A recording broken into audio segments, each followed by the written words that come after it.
going to come up. But I have, I want to talk about bear medicine, and I'm going to talk about, oh, I have a deck of cards.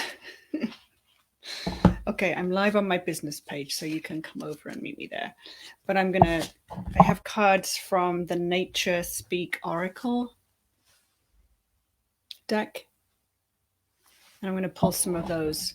But bear has been showing up for me in right in my around my home really significantly, you know, and that's not the only message from nature that I'm experiencing. So anyway, I'm going to finish this video here, but I'm live right now on my business page, so come on over. Okay, so I wanted to talk about being having low energy and feeling stuck. And that is, that's something that I've been experiencing off and on. Well, I'm always experiencing that to some extent or another. I'll have low energy and then I'll have high energy. And but the cycle, when that happens all the time, can be really exhausting. And having low energy just stops you from being able to do stuff, and if you do stuff, it stops you from being able to enjoy that stuff that you're doing and having fun.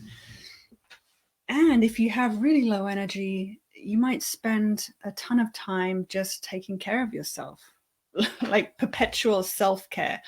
And, and there's a place there when that's out of balance. It's like doing more self-care, more and more and more self-care. It's like, poor me, we get into that victim mindset of when will I ever feel better? And, and then feeling guilty for having those thoughts. So whether it's a normal day, everyone has low energy, or whether it's 2020, everyone has low energy. And the trick, or the what we want is to be able to not stay there for so long, not get stuck in low energy. Because when you get stuck, it takes even more of an effort, even more energy to get unstuck and then to keep moving. But it's pretty normal. It's pretty normal to do that. So what is low energy? So this is how I would define it. Feeling tired, like all the time, feeling exhausted even, just the thought of going and doing something fun. It's like, oh, I don't have the energy for that. It sounds good, but excuse me. Being tearful, feeling worried, feeling fearful, like, what's going to happen? What's going to, like looking at the world through the fearful lens of, oh, everything's terrible, and then being worried and afraid of what might happen. Feeling confused. It's like, well, I know what I'm supposed to do.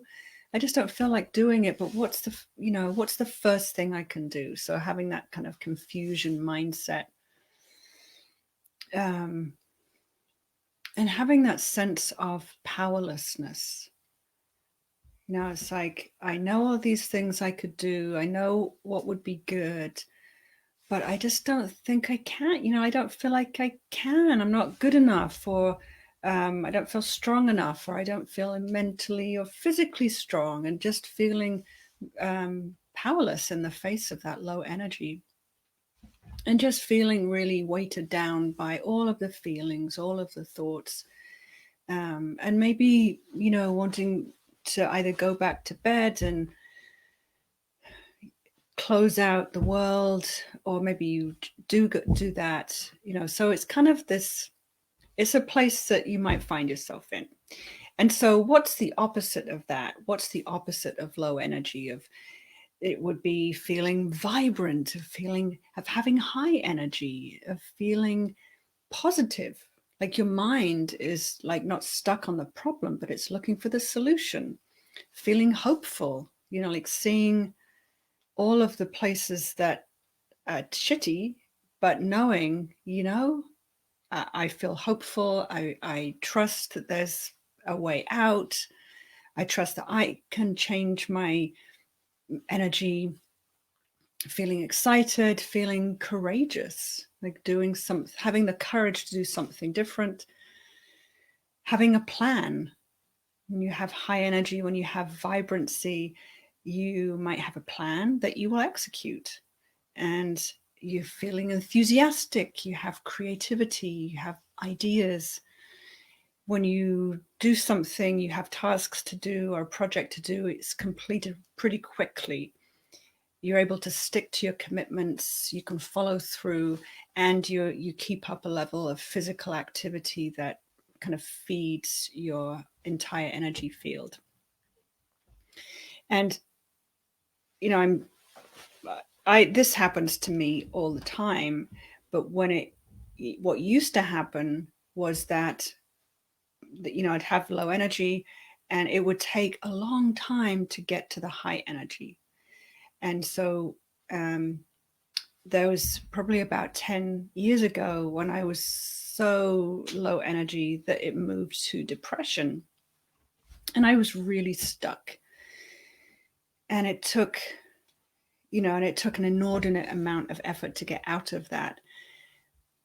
But the one thing that helped me was so there's two things. One thing that helped me was deciding that this was not good enough. Like, I was not the person I wanted to be. I wasn't relating to my family the way they needed me to relate to them. That was that was a point at which I was like, okay, I have to do something different.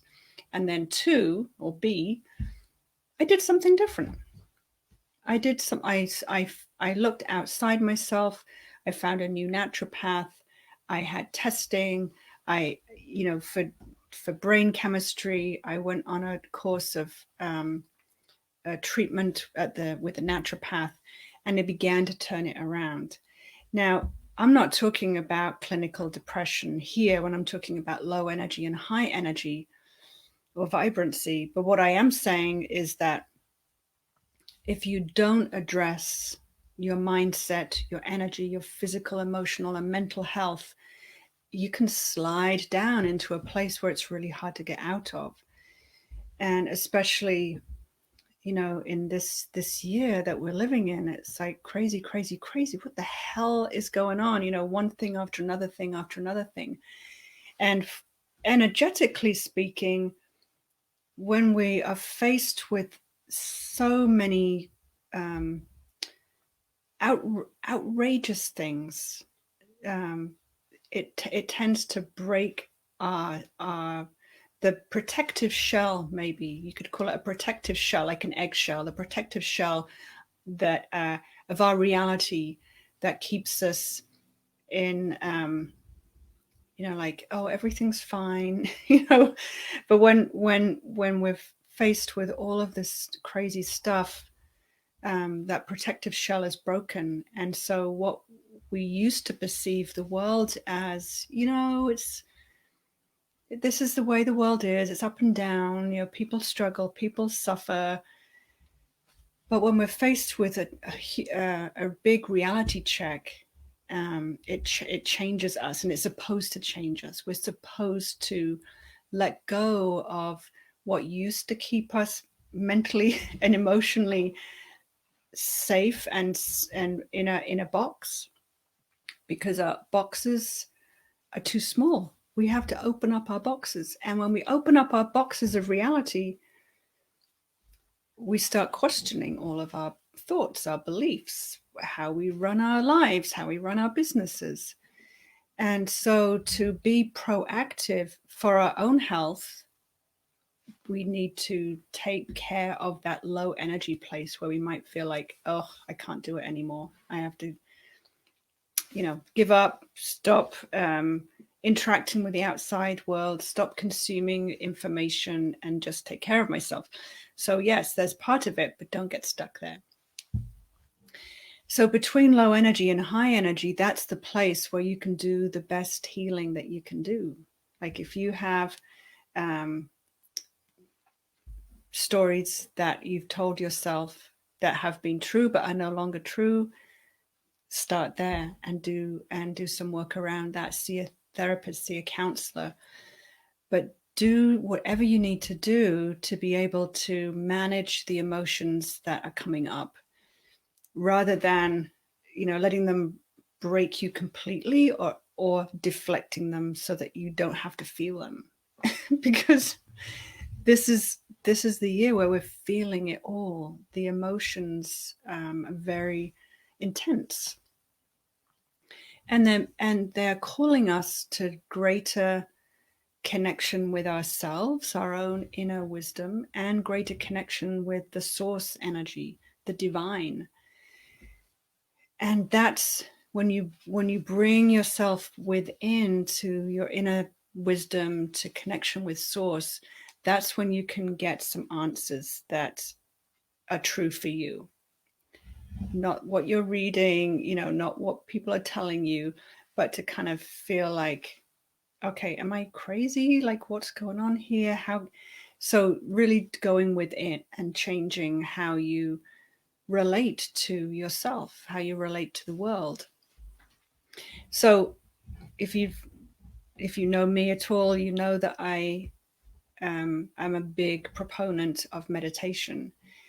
And meditation is just a way to develop that relationship with yourself, to learn what your inner voice, your inner wisdom sounds like and feels like, so that you can trust that. Because your mind, the one that's telling you, oh, you're so lazy, you should get up and do something, oh, who do you think you are? That's not your inner wisdom. That's some version of your parents or your teachers that have created a little voice inside your head that are always going to be wagging their finger at you. And if you have a finger wagging voice, that is not your inner wisdom. So developing the time and a place to sit and be with yourself. And people journal, people meditate and journal at the same time. They listen to guided meditations. You can find a ton of guided meditations on YouTube or on apps. But if you're not already meditating, start now. And if you are meditating, do more, do something different. Don't stay stuck in one groove. If you've never done a mindfulness practice, do a mindfulness practice. It will really help you so good. And look around at all of the signs from nature. And I'm hearing from other people that nature is really active right now in terms of signs and symbols and spiritual messages. And for me, where I live and right around my house, there are a lot of signs and symbols from nature. And one of my signs has been a snake, and I haven't seen the snake for about 2 weeks. But that snake and we had great conversations while I spoke to the snake. But the snake would watch me, and it didn't wriggle away. We sat there, and I would talk to the snake, and I asked, when you shed your skin, can I have it? Would you let me have that? So I had this one-sided dialogue with the snake, and then, sure enough, one day in the middle of a lavender bush, I found the snake skin, like right there, right next to the patio. It didn't shed it under the porch. It didn't shed it way out in the bushes, but it left me that skin. And I've been using that in my meditation room and on the table where I do energy work for people. It's been a really powerful tool to help people move through transformational processes. But another animal that has been showing up a ton, like I haven't seen the actual animal, but I've seen it scat, and it's a black bear. And I've seen black bear scat once, maybe twice in the last 17 years here. And this year, I've seen 6 or 7 bear poops in the yard. And then the last one was like front and center, middle of the driveway. And I was like, okay, so I'm going to look up bear because, I'm like, ooh, bear medicine, and I was thinking, what would, so before I looked it up, I was thinking, what would bear want to tell me? Protection,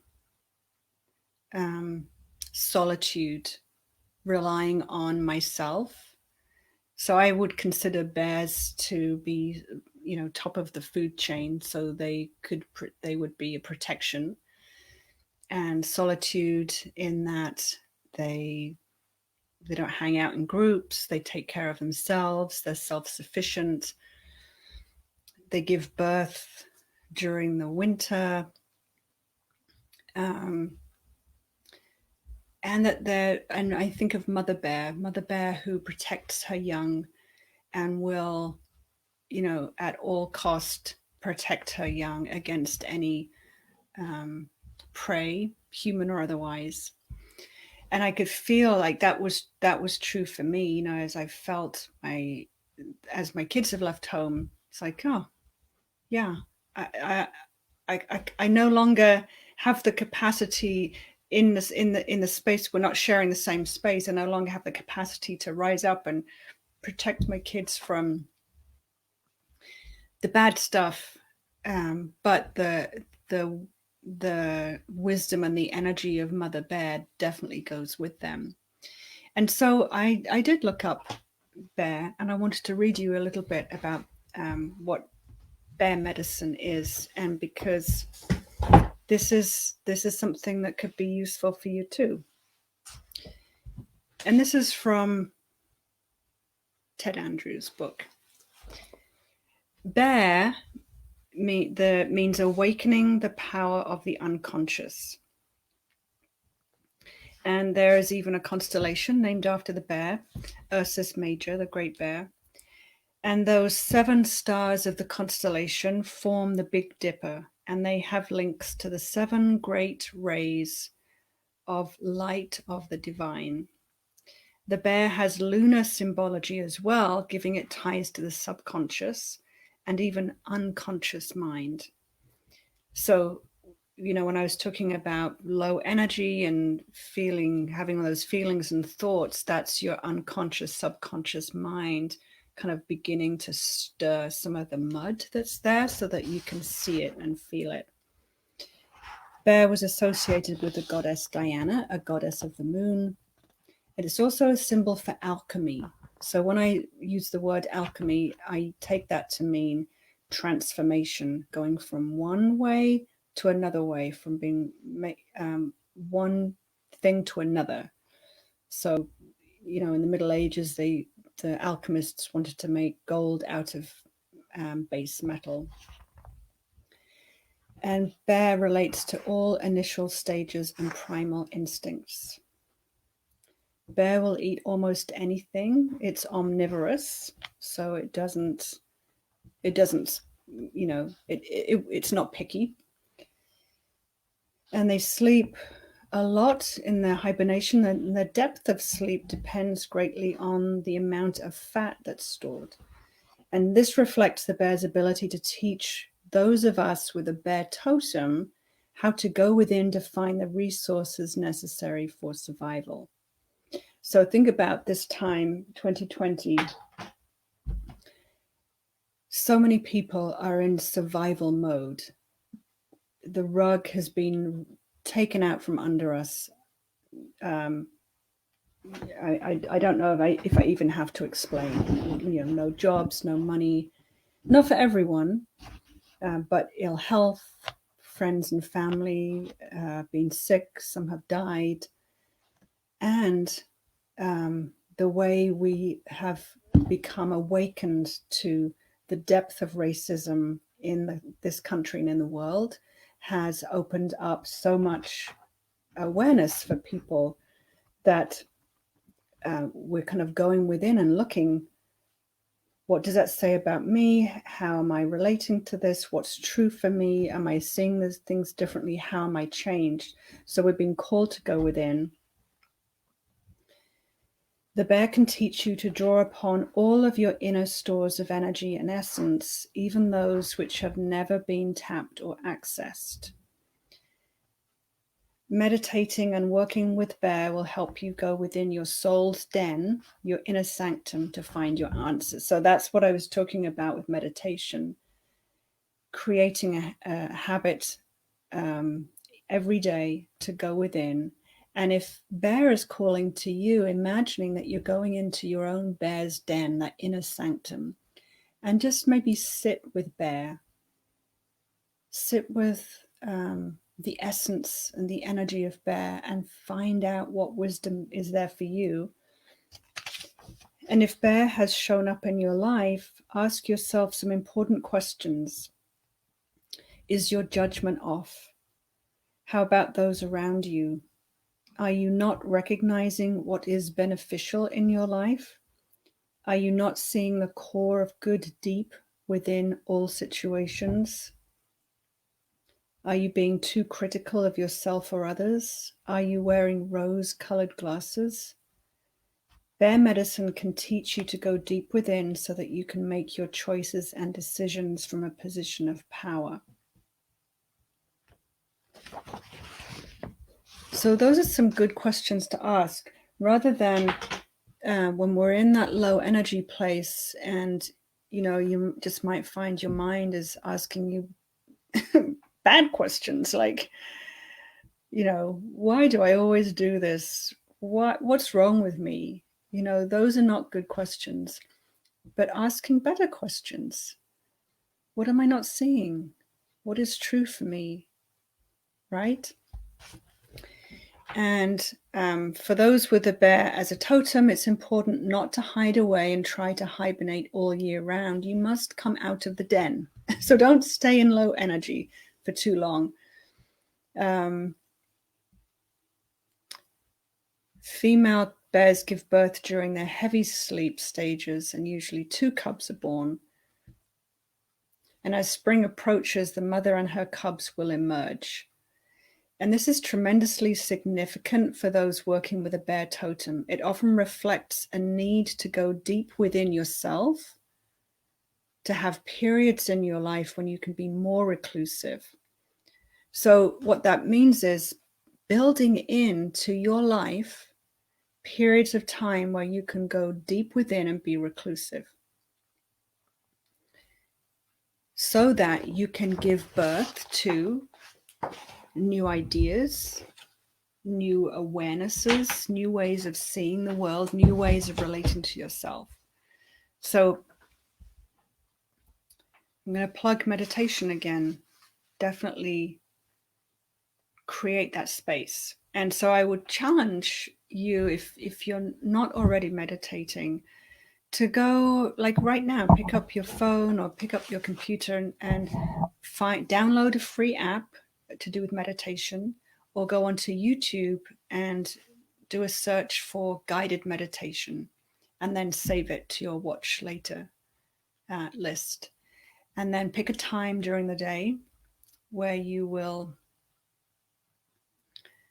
commit to sitting for 5, 10, 15 minutes and closing your eyes and going within and asking some different questions.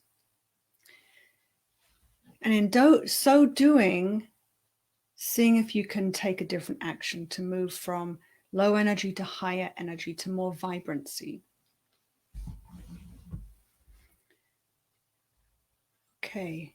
All right. So I'm going to close this video here, and then I'm going to do another one where I'll pull some cards from that deck, the Nature Speak Oracle, which is really cool. Okay. See you later.